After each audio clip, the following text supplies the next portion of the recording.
स्वागत है आपका अपने YouTube चैनल टेट की पाठशाला में। आज मैंने UP DElEd first semester mathematics subject से क्विज रिवीजन का क्लास फर्स्ट लाया हूं, जो कि आगामी परीक्षाओं के लिए बहुत ही उपयोगी है। जैसा कि आप जानते हैं कि आपकी परीक्षाएं इस मंथ प्रस्तावित हैं। यह वीडियो आपके लिए बहुत ही उपयोगी है। अगर आपको मेरा प्रयास अच्छा लगे तो मेरे चैनल को सब्सक्राइब करिए, वीडियो को अधिक से अधिक शेयर करिए एवं लाइक भी करिए, जिससे अधिक से अधिक परीक्षार्थियों का तैयारी अच्छे से अच्छे हो जाए। चलिए अब आते हैं आज के टॉपिक पर। पहला प्रश्न है, उन सभी अभाज्य संख्याओं का जो 17 से बड़ी नहीं है योगफल है। तो इस प्रश्न को देख लेते हैं। तो 17 तक की सभी अभाज्य संख्याएं कौन कौन सी हैं? पहली संख्या है 2, दूसरी संख्या है 3, तीसरी संख्या है 5, चौथी संख्या है 7, पांचवी संख्या है 11, छठवीं संख्या है 13 और सातवीं संख्या है आपकी 17। देखिए 1 2 3 4 5 6 और 7, तो मतलब कि 17 तक की कितनी अभाज्य संख्याएं हो गई आपकी? 7।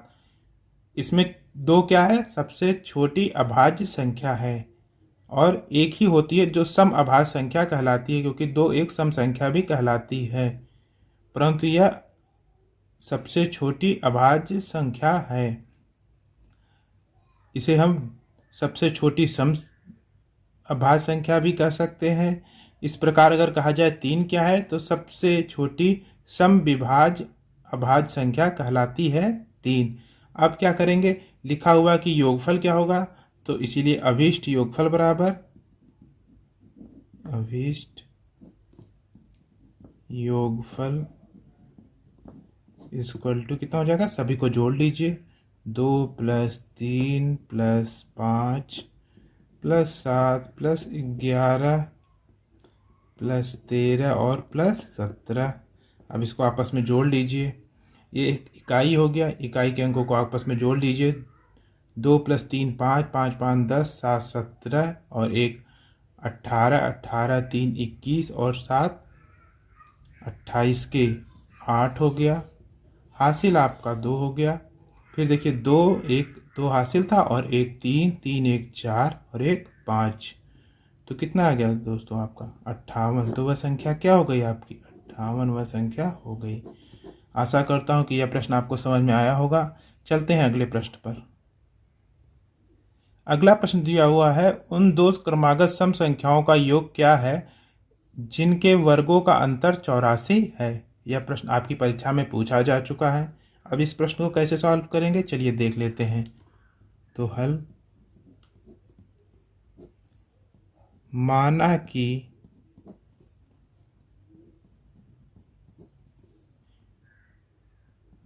क्रमागत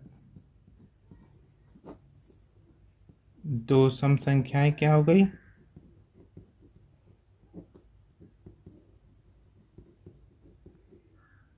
आपकी हो गई, एक हो गई आपकी 2x और तथा 2x + 2 है। सम संख्या क्या कहलाती है? अगर x की वैल्यू 1 रख लिया जाए तो क्या हो जाएगी दोस्तों? 2 हो जाएगी। और दूसरी अगर यहाँ x की वैल्यू 1 रख ली जाए तो क्या हो जाएगी? 2 गणना में 2 और +2 4, मतलब पहली सम संख्या क्या हो गई? 2 और दूसरी क्या हो गई? 4 हो गई। तो ये सम संख्या है, इसीलिए हम लोगों ने इसे 2x तथा 2x + 2 मान लिया है। अब प्रश्नानुसार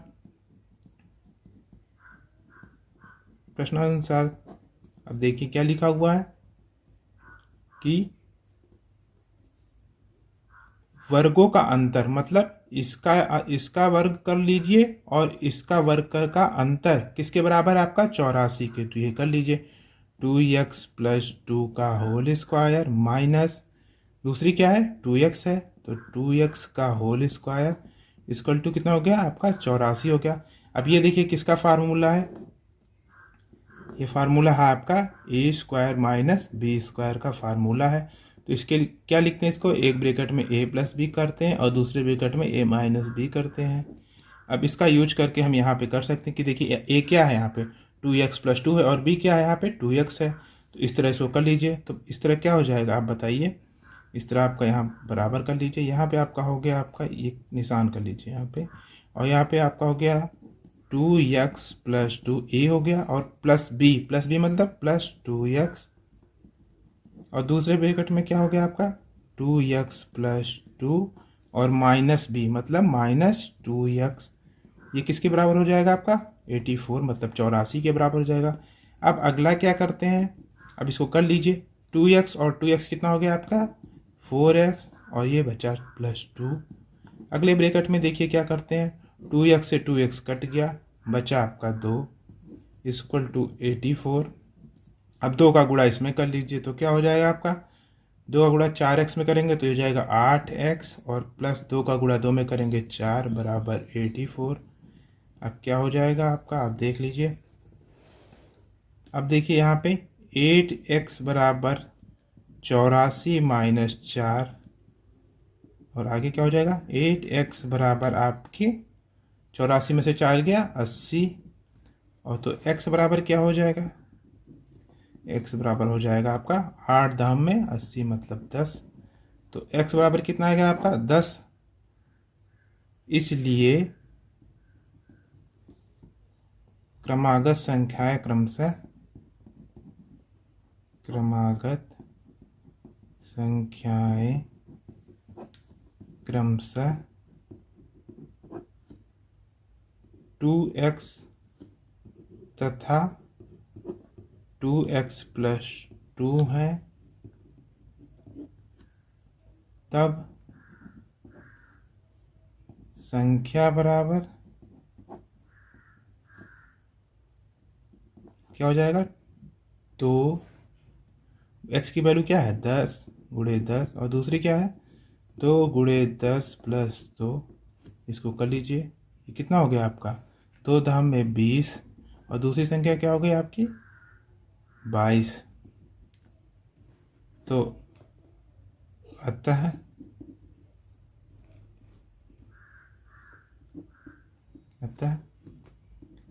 संख्याएं क्रमशः 20 तथा 22 हैं। ये आपका आंसर हो गया। आशा करता हूँ कि यह भी प्रश्न आपको समझ में आया होगा। चलते हैं अगले प्रश्न पे। प्रश्न संख्या 3 दिया हुआ है, 6, 12 तथा 18 में से प्रत्येक से विभाजित होने वाली सबसे छोटी पूर्ण वर्ग संख्या क्या है। तो सबसे छोटी संख्या पूछिए, मतलब कि आपको इसका लासा निकालना पड़ेगा। जहाँ पे छोटी से छोटी पूछे वहाँ पे हमें लासा निकालना रहता है। तो हल बराबर क्या हो जाएगा आपका 6, 12 तथा 18 का लघुत्तम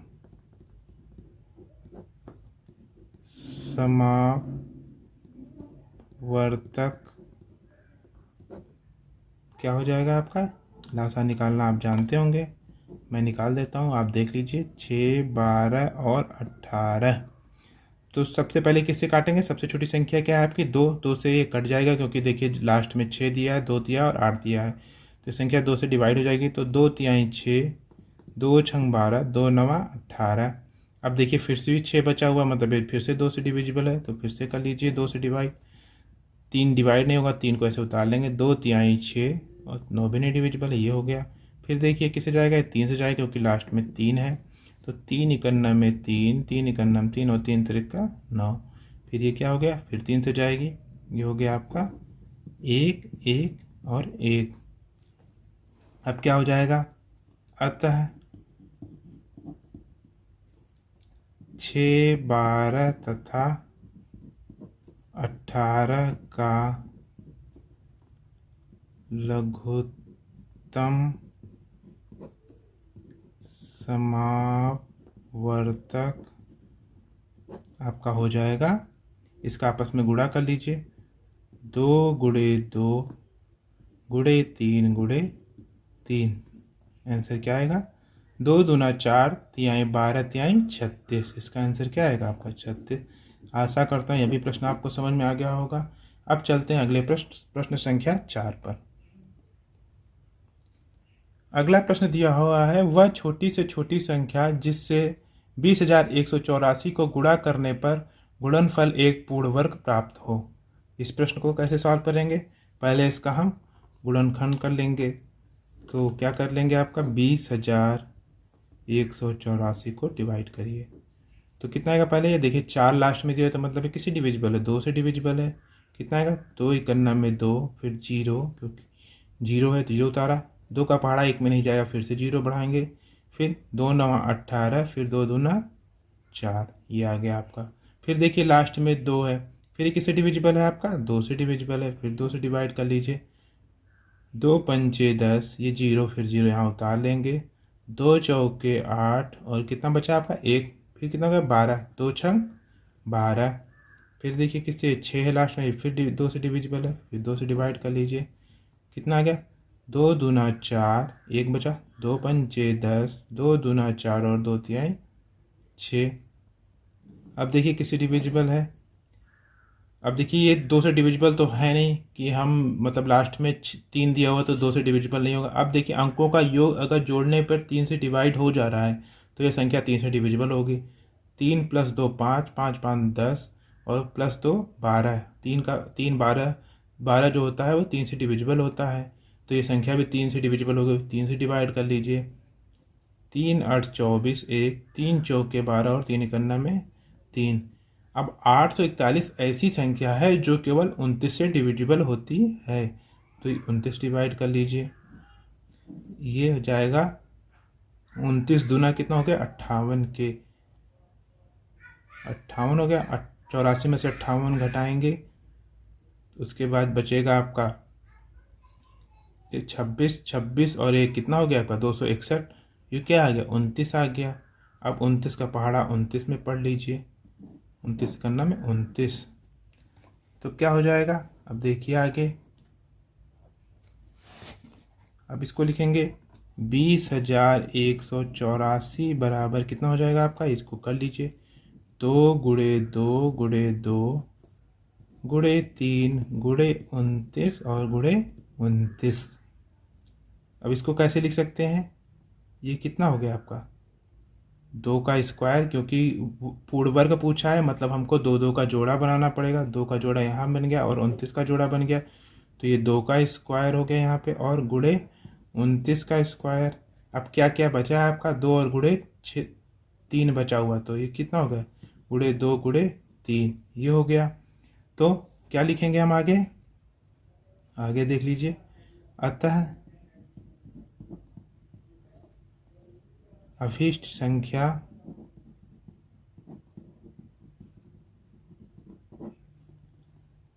में किससे गुणा करना पड़ेगा हम लोग को, 2 गुणे 3, मतलब 2 गुणे 3 बराबर कितना हो जाएगा आपका 6 से गुणा करने पर पूर्ण वर्ग प्राप्त होगा।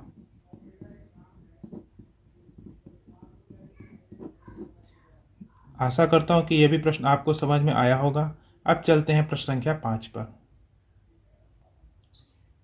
प्रश्न कहता है दो संख्याओं का लासा 30 तथा मासा 5 है, उसमें से एक संख्या 10 है तो दूसरी संख्या क्या होगी। अब इस प्रश्न को हल कर लेते हैं। तो क्या होगा, माना कि दूसरी संख्या बराबर x। अब एक फार्मूला होता है, उस फार्मूला को आप नोट कर लीजिए। सूत्र इसको आप नोट कर लीजिए, होता है पहली संख्या गुणे दूसरी संख्या बराबर लासा गुणे मासा। अब इस फार्मूले का यूज हम यहाँ कर लेंगे, तो क्या हो जाएगा, पहली संख्या आपकी क्या दी गई है 10 दी गई हुई है, तो 10, और दूसरी क्या दी गई हुई है आपकी x गुणे x बराबर लासा कितना दिया गया आपका 30, और मासा कितना दिया गया है दोस्तों 5, तो गुणे 5। अब देखिए कितना हो जाएगा 10x बराबर कितना होगा 30 गुणे 5 के। x बराबर क्या हो गया आपका 30 गुणे 5/10। ये 0 से ये 0 कट गया, बचा आपका 3 गुणे 5। ये किसके बराबर है आपका 15। तो क्या हो जाएगा आपका, अतः दूसरी संख्या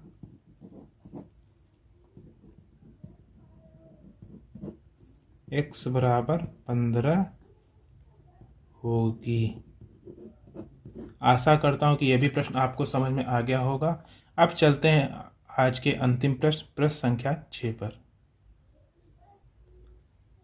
प्रश्न संख्या 6 कहता है कि यदि x प्लस वाई बराबर 6 हो तथा x इंटू वाई बराबर 5 हो तो x तथा y का मान ज्ञात कीजिए। यह प्रश्न आपके डीएलएड परीक्षा में पूछा गया है, इसे आप सावधानी पूर्वक करिए।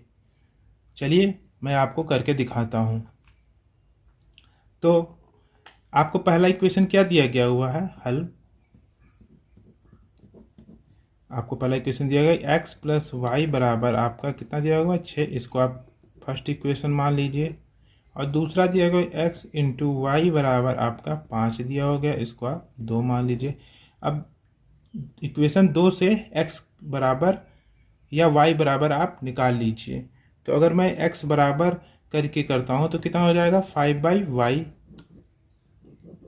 ये 5/y y आ गया, क्योंकि y यहाँ डिवाइड में चला जाएगा। तो ये इसको हम मान लेते हैं एक स्टार, इक्वेशन स्टार हो गया। अब x की वैल्यू आप प्रश्न समीकरण नंबर 1 में रख दीजिए। तो x का मान समीकरण 1 में रखने पर रख के देखते हैं क्या आता है। अगर हम x की वैल्यू y 5/y करते हैं तो क्या हो जाएगा आपका 5/y, और ये देखिए प्लस y इक्वल टू आपका 6 हो गया यहाँ पे। अब क्या होगा, यहाँ पे ऐसे कर लीजिए। अब देखिए, अब y का करेंगे, लासा निकाल लेंगे तो y का अगर करेंगे नीचे तो y हो गया। अब y करेंगे तो यहाँ पे क्या आएगा 5 प्लस वाई स्क्वायर बराबर 6 के। आशा करता हूँ यहाँ तक आपको समझ में आया होगा। अब क्या आएगा दोस्तों, अब आएगा 5 प्लस वाई स्क्वायर, ये क्या आएगा y का इधर गुणा कर लीजिए बराबर 6y। अब अगला टर्म देख लीजिए, ये वाई स्क्वायर इधर कर लीजिए और ये 6y इधर आएगा तो क्या हो जाएगा -6y, और ये +5 इक्वल टू 0। अब ये आपका एक समीकरण हो गया। आप इसको आप सॉल्व करिए। 5 का गुणा 1, यहाँ पे 1 होता है, 5 गुणा 1 में होगा तो 5 आएगा। अब 6 के ऐसे करिए कि गुणा करने पर 6 आए और आपके यहाँ जोड़ने पे आपके 5 आ जाए। तो ऐसी संख्याएं क्या है 3 व 2 नहीं हो सकती है, क्योंकि करने पे 5 6 आएगा नहीं। तो इसका क्या हो जाएगा 5 और 1 हो जाएगा। तो देखिए इसको किस तरह लिखेंगे, y square minus 5y plus y plus 5 बराबर 0 के। अब देखिए, अब देखिए यहाँ पे आप माइनस से डिवाइड गुणा कर दिए तो y square minus 5y minus y plus 5 बराबर 0 के। अब यहाँ नीचे देखिए, अब यहाँ पे हम लोग क्या करेंगे y कॉमन ले लीजिए, y माइनस 5 के, फिर -1 कॉमन लीजिए, यहाँ बचा y माइनस 5। अब देखिए y माइनस 5 आपका एक ब्रैकेट में आ गया